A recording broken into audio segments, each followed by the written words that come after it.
안녕하세요. 네, 안녕하세요. 네, 오늘은 민법 총칙 1장 계약법 총론부터 하겠습니다. 법 1장 계약법 총론 챕터 1 계약의 종류 01. 임대차 계약은 요물계약에 해당한다. 02. 임대차 계약은 쌍무, 유상계약이다. 03. 중개계약은 민법상의 전형계약이 아니다. 04. 현상광고계약은 광고에서 정한 행위를 완료하여야 계약이 성립하므로 요물계약에 해당한다.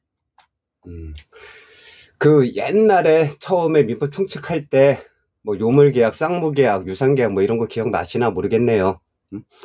그 임대차 계약은 어쨌든 물건이 있어야 되니까 요물계약이라고 생각하는 게 편하고요. 그 다음에 집주인하고 임차인이 있어야 되니까 쌍무계약, 유상계약, 돈이 왔다 갔다 해야 되니까 유상계약입니다. 그리고 중개계약 자체는 전형계약이 아니에요. 그냥 구두로도 할 수가 있어요, 중개계약은. 그리고 현상공고계약은 행위를 완료해야지 계약이 성립되므로 요물계약입니다. 특히 4번 같은 지문은 자주 나와요. 그거는 꼭 알아두세요, 4번은.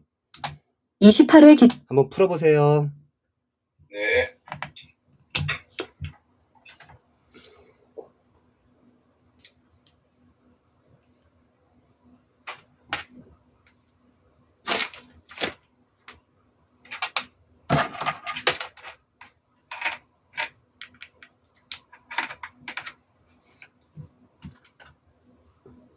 네.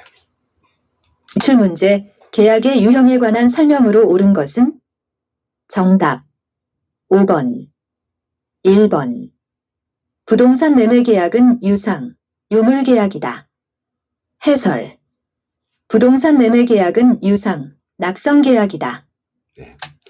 부동산 매매 계약은 유상, 낙성 계약입니다. 임대차 계약이 유상, 요물 계약이고요. 그거 헷갈리지 마세요. 2번 네. 중개계약은 민법상의 전형계약이다. 해설 중개계약은 민법상의 전형계약이 아니다. 3번 부동산 교환계약은 무상, 계속적 계약이다. 해설 부동산 교환계약은 유상, 일시적 계약이다. 4번 증여계약은 편무, 유상계약이다. 해설 증여계약은 편무, 무상계약이다. 5번 임대차 계약은 쌍무, 유상계약이다. 그쵸? 여기서 당연히 답은 5번이고 증여계약은 일방한테 주는 계약이기 때문에 편무, 무상계약이에요. 돈을 받고 주는 게 아니잖아요. 매매계약 아니니까 무상계약입니다. 그리고 교환계약은 부동산 자체가 가치가 있는 것들을 교환하기 때문에 유상이라고 봐야 되고요. 한 번에 끝나니까 일시적 계약이에요. 챕터 2 계약의 성립 01. 격지자 간의 계약은 승낙의 통지를 발송한 때에 성립한다. 02. 불특정 다수인에 대한 승낙은 효력이 없다. 격지잔, 즉 멀리 떨어져 있는 사람들 간의 계약은 승낙 통지를 발송할 때예요. 승낙 통지가 도달할 때 아닙니다. 발송할 때 성립하는 거예요. 발송. 그리고 불특정 다수의 승낙은 효력이 없습니다. 이거는요. 03. 목적이 불능한 계약을 체결할 때에 그 불능을 알았거나 알 수 있었을 자는 상대방이 그 계약의 유효를 믿었으므로 인하여 받은 손해를 배상하여야 한다. 그러나 그 배상액은 계약이 유효함으로 인하여 생길 이익액을 넘지 못한다. 04. 자동 판매기의 설치와 같이 불특정 다수인에 대한 청약도 유효하다. 2번하고 4번하고 헷갈릴 수 있습니다. 불특정 다수인에 대한 승낙. 그러니까 나는 아무한테나 다 승낙을 하는 거, 이거는 효력이 없는 거고요. 4번 같은 자동차 판매기의 설치 같은 불특정 다수에 대한 청약. 그러니까 즉 돈을 넣으면은 내가 음료수를 줄게. 이건 청약이거든요. 그건 유효한 겁니다. 네. 05. 계약 내용이 제시되지 않은 광고는 승낙자가 승낙하더라도 계약이 곧 성립하지 않으므로 청약의 유인에 불과하다. 06. 아파트 분양 광고는 청약의 유인의 성질을 갖는 것이 일반적이다. 07. 하도급 계약을 체결하려는 교섭 당사자가 견적서를 제출하는 행위는 청약의 유인에 해당한다. 그렇죠. 청약의 유인은 아파트 분양 권고, 그다음 견적서 제출하는 거. 왜냐면 견적서 제출해가지고 되면은 세부 사항을 갖다 협의를 또 해야 돼요. 그렇기 때문에 청약의 유인이라고 볼 수 있는 겁니다. 08. 당사자 간에 동일한 내용의 청약이 상호 교차된 경우에는 양 청약이 상대방에게 도달한 때에 계약이 성립한다. 09. 청약자의 의사표시나 관습에 의하여 승낙의 통지가 필요하지 않은 경우 계약은 승낙의 의사표시로 인정되는 사실이 있는 때에 성립한다. 그쵸. 8번 같은 지문은 아까 전에 봤을 때 거기에는 발송했을 때 계약이 성립한다 이렇게 써 있었는데 지금은 도달할 때, 왜냐하면 이거는 동일한 내용의 청약이 상호 교체됐기 때문에 서로 그 청약 내용을 받아야지, 그래야지 내가 동일한 의견으로 지금 계약을 하는구나, 이것들이 인정이 돼야지 되는 거기 때문에 상대방에게 도달할 때 계약이 성립되는 거예요. 이거는요. 10. 청약은 그에 대한 승낙만 있으면 계약이 성립하는 구체적 확정적 의사표시여야 한다. 11. 승낙자가 청약에 대하여 조건을 붙여 승낙한 때에는 그 청약의 거절과 동시에 새로 청약한 것으로 본다. 12. 승낙기간을 정하지 않은 청약에 대하여 연착된 승낙은 청약자가 이를 새로운 청약으로 볼 수 있다. 이 청약은 뭐뭐를 할래라고 하는 권유예요. 그렇기 때문에 청약에 대한 뜻을 좀 정확하게 아셔야 되고, 그것 때문에 11번, 12번 같은 지문들 한 번 더 읽어보세요. 그럼 이해하실 수 있을 겁니다. 13. 계약의 합의 해제에 관한 청약에 대하여 상대방이 조건을 붙여 승낙한 때에는 그 청약은 효력을 잃는다. 14. 승낙기간을 정하지 않은 계약의 청약은 청약자가 상당한 기간 내에 승낙의 통지를 받지 못하면 효력을 잃는다.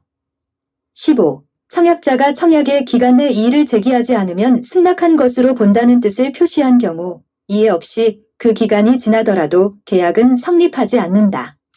15번 같은 지문이 지문만 보고서 헷갈리는 경우가 있습니다. 이의를 제기하지 않으면 승낙한 것으로 본다는 뜻을 표시해도 그거 왜냐하면 둘이 합의한 게 아니잖아요. 그건 청약자가 일방적으로 표시한 거라고 생각하시면 돼요.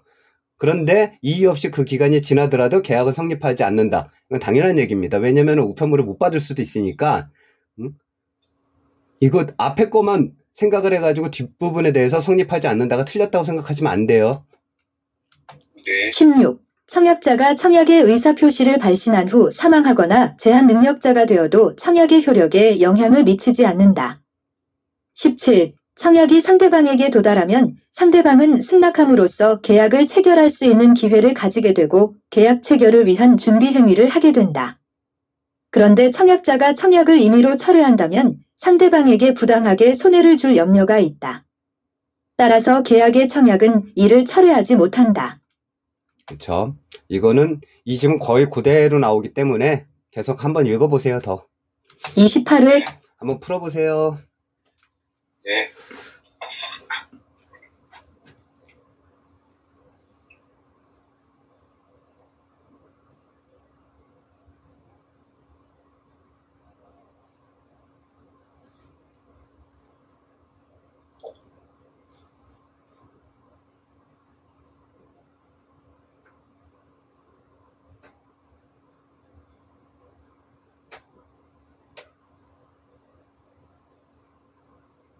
네. 기출문제. 계약의 성립에 관한 설명으로 틀린 것은? 다툼이 있으면 판례에 따름. 정답 3번 1번. 청약은 그에 대한 승낙만 있으면 계약이 성립하는 구체적 확정적 의사표시여야 한다. 2번. 아파트 분양 광고는 청약의 유인의 성질을 갖는 것이 일반적이다. 1번하고 2번하고 구분하셔야 됩니다. 청약의 유인은 구체적 확정적 의사표시가 아니에요. 그러나 청약 자체는 구체적 확정적, 즉 사인만 하면 될 수 있는 그 정도로 구체적 확정적인 의사표시여야 됩니다. 3번. 당사자 간에 동일한 내용의 청약이 상호 교차된 경우 양 청약이 상대방에게 발송한 때에 계약이 성립한다. 해설. 당사자 간에 동일한 내용의 청약이 상호 교차된 경우에는 양 청약이 상대방에게 도달한 때에 계약이 성립한다. 4번. 승낙자가 청약에 대하여 조건을 붙여 승낙한 때에는 그 청약의 거절과 동시에 새로 청약한 것으로 본다. 5번. 청약자가 미리 정한 기간 내에 이 일을 하지 아니하면 승낙한 것으로 본다는 뜻을 청약 시 표시하였더라도 이는 특별한 사정이 없는 한 상대방을 구속하지 않는다. 그 계약의 성립에 대해서 만약에 문제가 나오면 이 지문 중에 한 두세 개 정도는 나올 거예요. 그러니까 이거는 한번 보세요. 계속. 네. 챕터 3. 계약의 효력. 01. 쌍무계약의 당사자 일방은 상대방이 그 채무이행을 제공할 때까지 자기의 채무이행을 거절할 수 있다. 그러나 상대방의 채무가 변제기에 있지 아니하는 때에는 그러하지 아니하다. 02. 임차권 등기 명령에 의해 등기된 임차권 등기 말소 의무보다 보증금 반환 의무가 먼저 이행되어야 할 의무이다. 03. 임대차 종료 시 임차 보증금 반환 의무와 임차물 반환 의무는 동시 이행 관계이다. 그쵸. 동시 이행 관계에 대한 얘기예요. 1번 같은 경우. 근데 임차권 등기 명령을 해가지고 임차권 등기를 했을 경우에는 동시 이행 아닙니다. 그러니까 2번하고 4번하고 거의 같은 거예요. 04. 피담보 채권을 변제할 의무와 근저당권 설정 등기 말소 의무는 동시 이행 관계가 아니며 피담보 채무의 변제가 선이행 의무이다. 05. 선이행 의무자가 이행을 지체하는 동안에 상대방의 채무의 변제기가 도래한 경우 특별한 사정이 없는 한 쌍방의 의무는 동시 이행 관계가 된다. 06. 토지 임차인이 건물 매수 청구권을 행사한 경우 토지 임차인의 건물 인도 및 소유권 이전 등기 의무와 토지 임대인의 건물 대금 지급 의무는 동시 이행 관계이다. 07. 당사자 일방이 대상 청구권을 행사하려면 상대방에 대하여 반대급부를 이행할 의무가 있다. 08. 계약 해제로 인한 당사자 상호 간의 원상회복 의무는 동시 이행 관계에 있다. 09. 매도인의 토지거래 허가 신청 절차에 협력할 의무와 매수인의 매매대금 지급 의무는 동시 이행 관계가 아니다. 여기서 특히 동시 이행 관계가 아닌 것들을 중심으로 외우세요. 그냥. 그게 몇 개 안 되니까. 임차권, 뭐 이런 것들입니다. 그리고 토지거래 허가, 이건 계약한 다음에 토지거래 허가를 갖다가 진행하기 때문에 동시이행 관계가 될 수가 없어요. 네. 10. 유치권과 동시이행항변권은 동시에 서로 병존할 수 있다. 11. 법원은 항변권자의 원용이 없는 한 항변권의 존재를 직권으로 고려할 수 없다. 11번. 많이 나와요. 법원은 항변권자, 즉 주장하는 사람의 주장이 없는 한 항변권의 존재를 직권으로 고려할 수 없습니다. 29. 한번 풀어보세요. 네.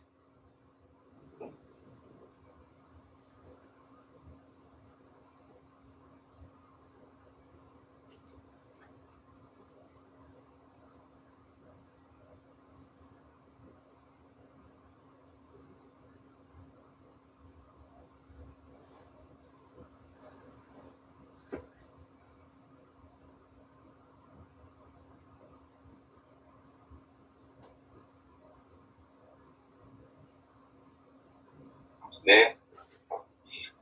의 기출문제. 동시이행의 관계에 있지 않는 것은? 다툼이 있으면 판례에 따름. 정답.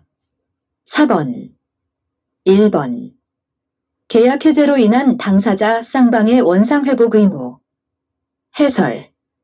계약 해제로 인한 당사자 쌍방의 원상회복 의무는 동시이행 관계이다. 2번. 구분 소유적 공유관계를 해소하기 위한 공유지분권자 상호 간의 지분 이전 등기 의무. 해설. 구분 소유적 공유관계를 해소하기 위한 공유지분권자 상호 간의 지분 이전 등기 의무는 동시이행 관계이다.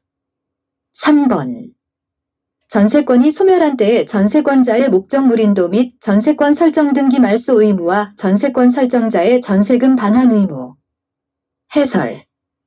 전세권이 소멸한 때에는 전세권 설정자는 전세권자로부터 그 목적물의 인도 및 전세권 설정 등기의 말소 등기에 필요한 서류의 교부를 받는 동시에 전세금을 반환하여야 한다.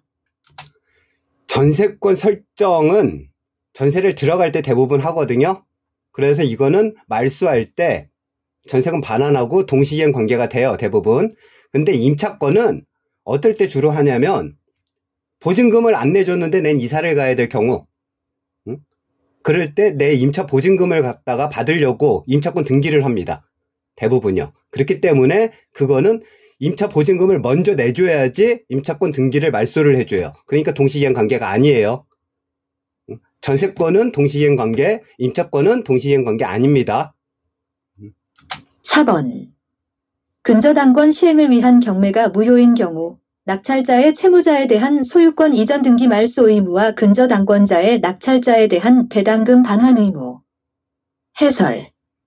근저당권 시행을 위한 경매가 무효가 된 경우 낙찰자의 채무자에 대한 소유권 이전 등기 말소 의무와 근저당권자의 낙찰자에 대한 배당금 반환 의무는 동시이행 관계가 아니다.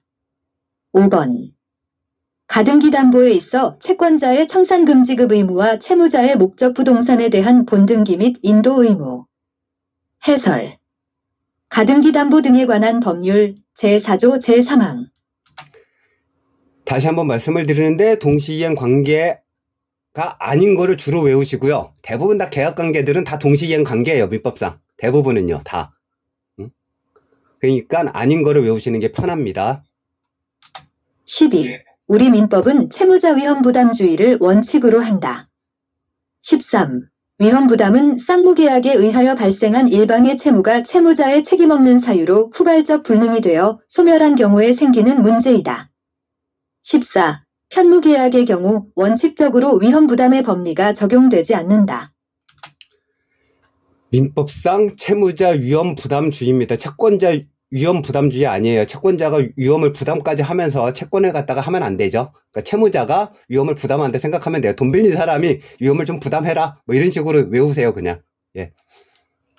15. 토지에 대한 매매계약 체결 전에 이미 그 토지 전부가 공용 수용된 경우에는 계약 체결상의 과실 책임이 인정될 수 있다. 16. 채권자의 수령지체 중 당사자 모두에게 책임 없는 사유로 불능이 된 경우 채무자는 상대방의 이행을 청구할 수 있다. 30. 예, 31의 기출문제 한번 풀어보세요. 네.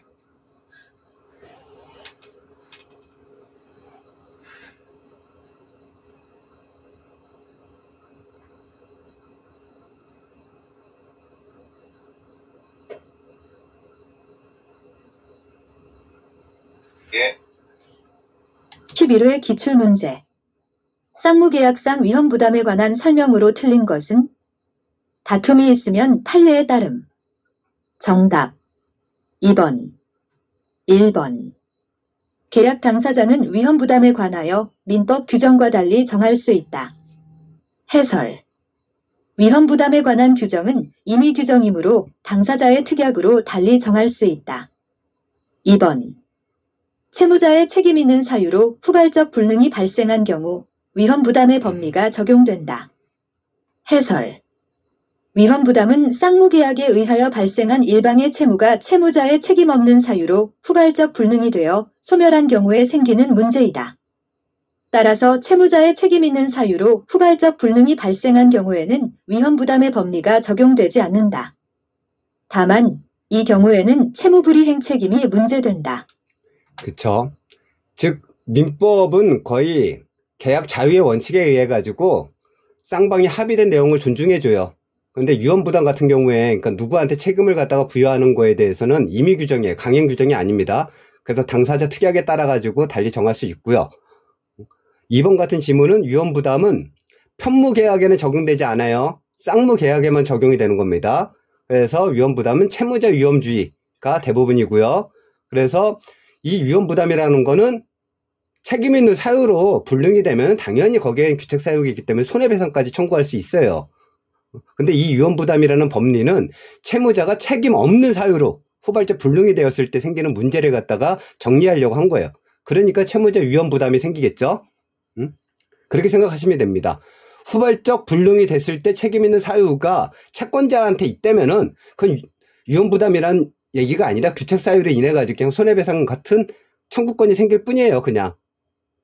근데 누군지 모르는 어떤 책임이 있는지를 모르는 상태에서 발생한 후발적 불능이었을 때 누구한테 위험부담을 전가하느냐. 그래서 채무자한테 전가하는 게 좋겠다 생각이 드니까 위험부담 법리는 후발적 불능이 아니라 책임 있는 사유가 아니라 책임 없는 사유로 후발적 불능이 생겼을 때 하는 겁니다. 3번. 매매 목적물이 이행기 전에 강제 수용된 경우 매수인이 대상 청구권을 행사하면 매도인은 매매대금 지급을 청구할 수 있다. 4번. 채권자의 수령지체 중 당사자 모두에게 책임 없는 사유로 불능이 된 경우 채무자는 상대방의 이행을 청구할 수 있다. 해설. 쌍무계약의 당사자 일방의 채무가 채권자의 책임 있는 사유로 이행할 수 없게 된 때에는 채무자는 상대방의 이행을 청구할 수 있다. 채권자의 수령지체 중에 당사자 쌍방의 책임 없는 사유로 이행할 수 없게 된 때에도 같다. 5번. 당사자 일방의 채무가 채권자의 책임 있는 사유로 불능이 된 경우 채무자는 상대방의 이행을 청구할 수 있다. 예, 4번하고 5번하고 같은 겁니다. 왜냐면은 채권자가 돈을 갖다가 받지 않았을 때 돈 안 받고서 막 도망 다니는 경우가 있어요. 왜냐면 집을 갖다가 경매로 해가지고 뭐 인수를 하려든지 나쁜 목적이 있을 경우, 그랬을 때 채무자는 공탁 같은 형태로 해가지고 뭐 저당권 같은 거 말소를 갖다가 청구할 수 있습니다. 예를 들어서 그렇게 생각하시는 게 빠를 거예요, 아마. 이거는. 네. 20. 계약상의 채권을 양수한 자나 그 채권 자체를 압류 또는 전부한 채권자는 제3자에 해당하지 않는다. 21. 제3자는 계약의 당사자가 아니므로 채무불이행을 이유로 계약의 해제권을 행사할 수 없다. 22. 매도인은 제3자의 동의 없이도 매수인의 채무불이행을 이유로 계약을 해제할 수 있다. 23. 매도인이 매수인의 채무불이행을 이유로 계약을 해제하면 제3자는 매수인에게 채무불이행으로 인해 자신이 입은 손해의 배상을 청구할 수 있다. 24. 제3자의 권리는 그 제3자가 채무자에 대해 수익의 의사표시를 함과 동시에 발생한다. 예. 이거 제3자에 대한 정의 한 번 더 읽어보시고요. 채권을 양수하자나 네. 채권 자체를 압류, 이런 채권자들은 제3자가 해당되지 않아요. 그래서 제3자가 할 수 없는 것들, 이걸 다시 한번 보시면 됩니다. 25. 낙약자는 상당한 기간을 정하여 계약의 이익의 향수 여부의 확답을 제3자에게 최고할 수 있다. 26. 낙약자는 요약자와의 계약의 기한 동시이행의 항변으로 제3자에게 대항할 수 있다. 낙약자라고 하는 거는 승낙하는 사람이 낙약자예요. 요약자라고 하는 거는 요청하는 사람, 계약합시다라고 요청하는 사람, 그걸 요약자, 낙약자는 그 요청에 승낙하는 사람을 낙약자라고 보면 됩니다. 27. 제3자의 권리는 그 제3자가 채무자에 대해 수익의 의사표시를 함과 동시에 발생한다. 28. 채무자에게 수익의 의사표시를 한 제3자는 채무자에게 직접 그 이행을 청구할 수 있다. 29. 채무자와 인수인의 계약으로 체결되는 병존적 채무인수는 채권자로 하여금 인수인에 대하여 새로운 권리를 취득하게 하는 것이므로 제3자를 위한 계약에 해당한다. 그쵸. 채무자에게 수익의 의사표시를 한 제3자, 그러니까 즉 돈을 갖다가 나한테 갚으세요라고 한 거예요, 제3자가. 그러면 그 채무자는 직접 채권자한테 요청할 수 있어요. 채무자한테 참. 그런 얘기입니다. 이거는 쭉 보시면.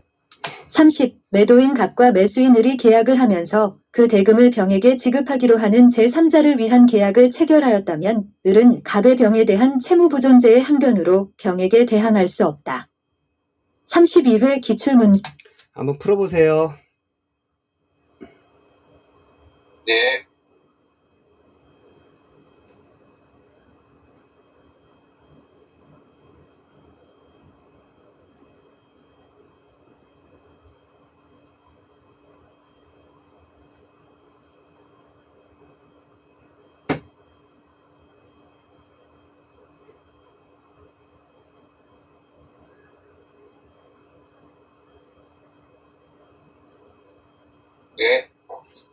네.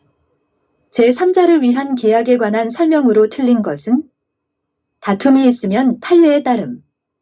정답 1번. 1번. 제3자의 권리는 그 제3자가 채무자에 대해 수익의 의사표시를 하면 계약의 성립 시에 소급하여 발생한다. 해설. 제3자의 권리는 그 제3자가 채무자에 대해 수익의 의사표시를 함과 동시에 발생한다. 당연히 그러겠죠. 이거는 수익의 의사표시라면은 수익의 의사표시를 할 때, 그때부터 발생을 해야지 소급해가지고 발생되진 않겠죠, 당연히. 2번. 제3자는 채무자의 채무 불이행을 이유로 그 계약을 해지할 수 없다. 해설. 제3자는 계약의 당사자가 아니므로 계약의 해제권을 행사할 수 없다. 3번. 채무자에게 수익의 의사표시를 한 제3자는 그 채무자에게 그 채무의 이행을 직접 청구할 수 있다. 해설. 채무자에게 수익의 의사표시를 한 제3자는 채무자에게 직접 그 이행을 청구할 수 있다. 4번. 채무자는 상당한 기간을 정하여 계약이익의 향수 여부의 확답을 제3자에게 최고할 수 있다. 해설. 낙약자는 상당한 기간을 정하여 계약의 이익의 향수 여부의 확답을 제3자에게 최고할 수 있다. 5번. 채무자와 인수인의 계약으로 체결되는 병존적 채무인수는 제3자를 위한 계약으로 볼 수 있다. 해설. 채무자와 인수인의 계약으로 체결되는 병존적 채무인수는 채권자로 하여금 인수인에 대하여 새로운 권리를 취득하게 하는 것이므로 제3자를 위한 계약에 해당한다.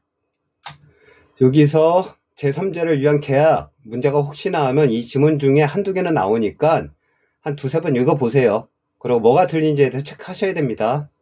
네. 챕터 4. 계약의 해지 01. 당사자 일방이 계약을 해지한 때에는 장래에 대하여 그 효력을 잃는다. 02. 계약의 합의 해제에 관한 청약에 대하여 상대방이 변경을 가하여 승낙한 때에는 그 청약은 효력을 잃는다. 03. 계약의 합의 해제는 명시적으로 뿐만 아니라 당사자 쌍방의 묵시적인 합의에 의하여도 할 수 있다. 따라서 매도인이 잔금기일 경과 후 해제를 주장하며 수령한 대금을 공탁하고 매수인이 이해 없이 수령한 경우 특별한 사정이 없는 한 매매계약은 합의 해제된 것으로 본다. 04. 이행의 최고는 반드시 미리 일정 기간을 명시하여 최고하여야 하는 것은 아니다. 05. 계약 자유의 원칙상 당사자 쌍방은 자기 채무의 이행 제공 없이 합의에 의하여 계약을 해제할 수 있다. 06. 채무자가 불이행 의사를 명백히 표시한 경우에는 이행기 도래 전이라도 최고 없이 해제할 수 있다. 그쵸. 이거는 쭉 읽어보시면 어렵지 않을 거예요. 계약 해지. 이거는 상식의 수준에서 나오는 것들이니까 한번 읽어보세요, 그냥. 07. 계약의 성질 또는 당사자의 의사표시에 의하여 일정한 시일 또는 일정한 기간 내에 이행하지 아니하면 계약의 목적을 달성할 수 없을 경우에 당사자 일방이 그 시기에 이행하지 아니한 때에는 상대방은 전조의 최고를 하지 아니하고 계약을 해제할 수 있다. 08. 일부 이행불능의 경우 계약 목적을 달성할 수 없으면 계약 전부의 해제가 가능하다. 09. 쌍무계약에서 당사자의 일방이 이행을 제공하더라도 상대방이 채무를 이행할 수 없음이 명백한지의 여부는 계약 해제 시를 기준으로 판단하여야 한다. 10. 당사자의 일방 또는 쌍방이 수인인 경우에는 계약의 해지나 해제는 그 전원으로부터 또는 전원에 대하여 하여야 하고 해지나 해제의 권리가 1인에 대하여 소멸한 때에는 다른 당사자에 대하여도 소멸한다. 11. 계약의 해지 또는 해제는 손해배상의 청구에 영향을 미치지 못한다. 12. 계약 해제의 효과로 반환할 이익의 범위는 특별한 사정이 없으면 이익의 현존 여부나 선의 악의를 불문하고 받은 이익의 전부이다. 이거 한번 다시 읽어보시고요. 그 다음에 10번 같은 지문, 당사자의 일방 또는 쌍방이 수인인 경우 공유라고 생각하면 돼요. 그냥 공유계약이라고 생각하죠. 공유제에 대한 계약이라고 생각하면 되는 거고, 그래서 그 해제나 해지는 전원으로 해야 된다는 얘기예요. 이거 그렇게 보시면 됩니다. 그리고 11번 같은 지문, 해지 또는 해제는 손해배상의 청구에 영향을 미치지 않습니다. 손해배상 자체는 귀책 사유에 대한 문제이기 때문에 이거는 영향을 미치지 않는다, 이렇게 보시면 됩니다. 네. 28회 한번 풀어보세요. 네.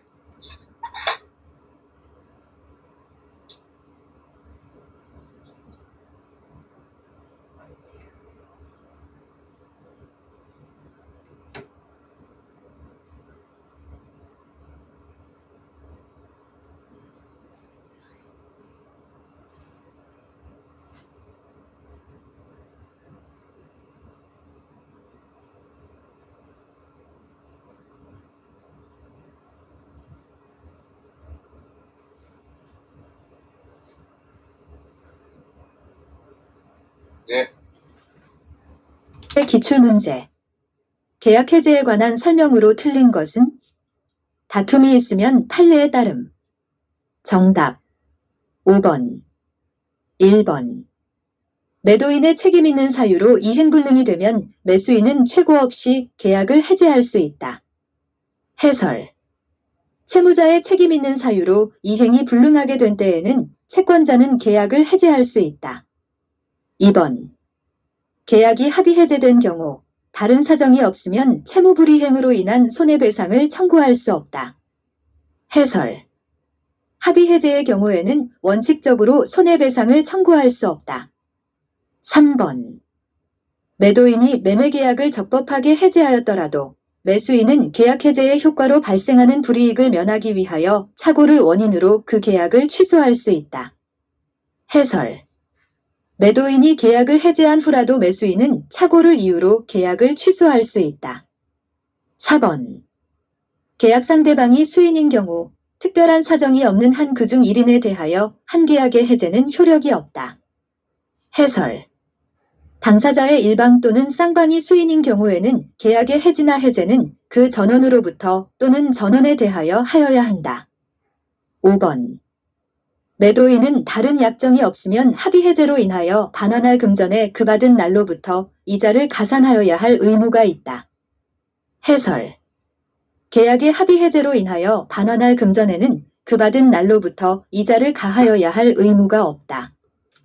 그쵸. 여기서 보면 합의 해제하는 건 서로 합의를 했어요. 어떤 조건에 따라 가지고. 그랬기 때문에 반환할 금전에 대해서도 언제 반환을 할지 이걸 합의 내용이기 때문에 받은 날부터 이자를 가산할 의무가 없는 겁니다. 이거는요. 13.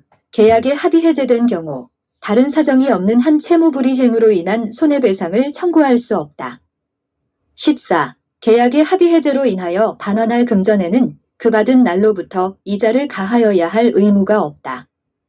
15. 합의 해제의 소급효는 법정 해제의 경우와 같이 제3자의 권리를 해지를 해하지 못한다. 16. 계약이 해제되기 전에 계약상의 채권을 양수하고 이를 피보전 권리로 하여 처분금지 가처분 결정을 받은 자는 제3자에 해당하지 않는다. 17. 계약상의 채권을 양수한 자나 그 채권 자체를 압류 또는 전부한 채권자는 제3자에 해당하지 않는다. 18. 해제된 매매계약에 의하여 채무자의 책임재산이 된 부동산을 가압류 집행한 가압류 채권자도 원칙적으로 제3자에 포함된다. 제3자에 해당되지 않는 거를 외우세요. 대부분. 안 되는 거를 갖다 외우는 게 빠릅니다. 더. 네. 문제 풀 때. 19. 당사자 일방이 계약을 해제한 때에는 각 당사자는 그 상대방에 대한 원상회복의 의무가 있다. 그러나 제3자의 권리를 해하지 못한다. 20. 계약을 합의 해제할 때의 원상회복에 관하여 반드시 약정해야 하는 것은 아니다. 그래서 계약서 쓸 때 해제할 때는 원상회복한다 뭐 이런 것들 쓰는 거예요. 쓰는 거고 그 해제와 해제에 대해서 조금 더 구체적으로 설명을 드리면 해지는 정지할 때 지자를 쓰는 거예요. 그래서 앞으로 정지가 되는 겁니다. 소급이 되지 않아요. 근데 해제는 소급이 되는 거예요. 대부분. 그래서 원상회복이라든지 받은 금전을 갖다가 다시 토해내든지 이래야 되는 문제가 발생을 하는 거예요. 해제가 되면. 그렇게 이해하시면 게 빨라요. 28회 한번 풀어보세요. 네.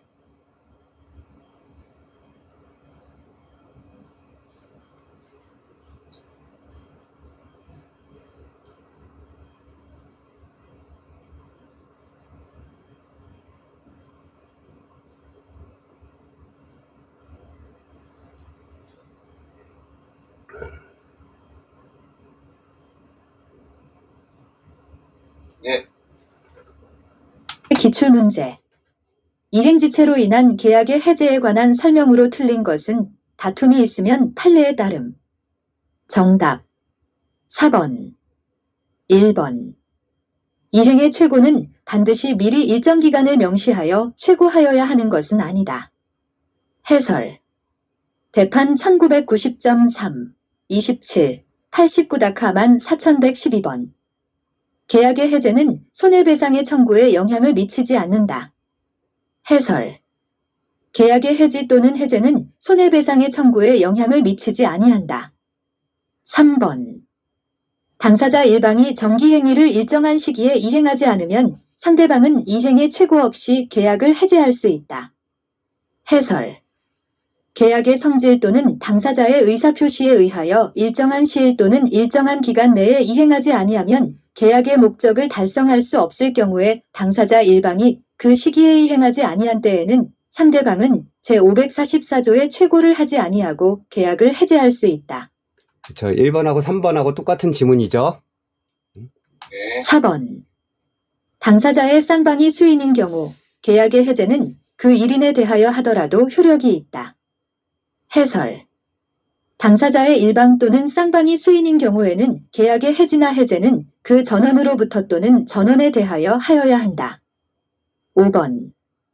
쌍무계약에서 당사자의 일방이 이행을 제공하더라도 상대방이 채무를 이행할 수 없음이 명백한지의 여부는 계약 해제 시를 기준으로 판단하여야 한다. 해설. 대판 1993, 8.24, 93-7204.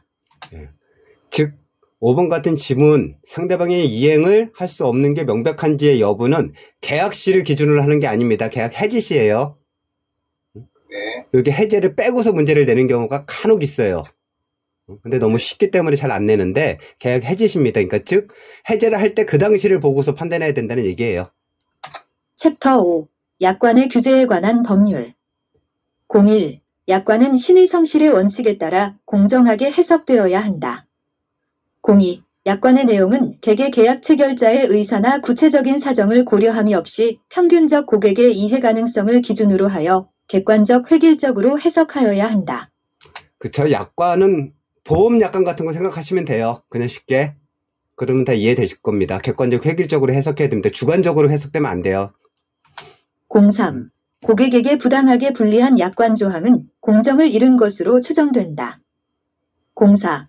고객에 대하여 부당하게 과중한 손해배상 의무나 위약벌 등을 부담시키는 약관 조항은 고객에게 부당하게 불리하여 공정을 잃은 것으로 추정되고 신의 성실의 원칙에 반하는 것으로서 무효라고 보아야 할 것이다.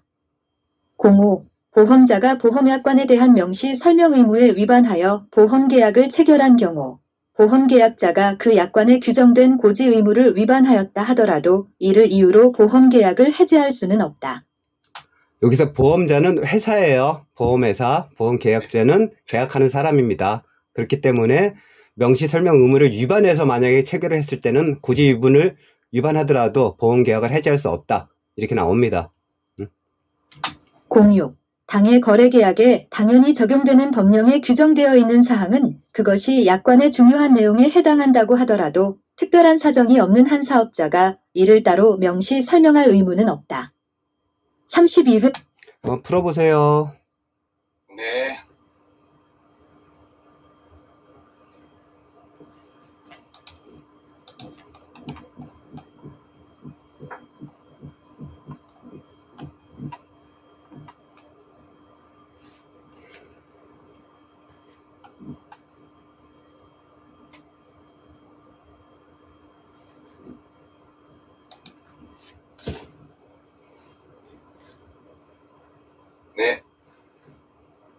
네. 기출문제.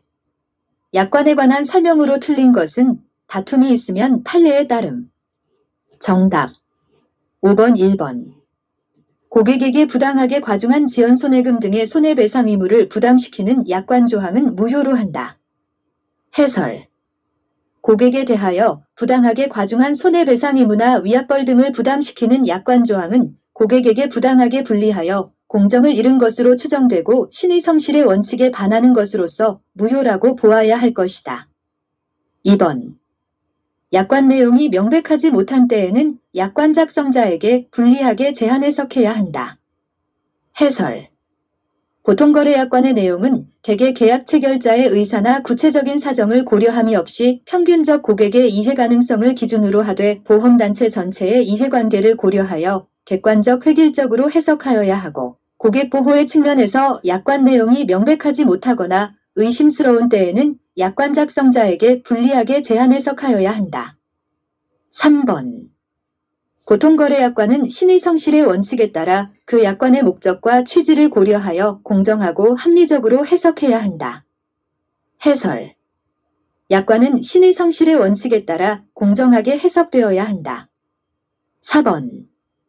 고객에게 부당하게 불리한 약관 조항은 공정을 잃은 것으로 추정된다. 해설. 고객에게 부당하게 불리한 약관 조항은 공정을 잃은 것으로 추정된다. 5번.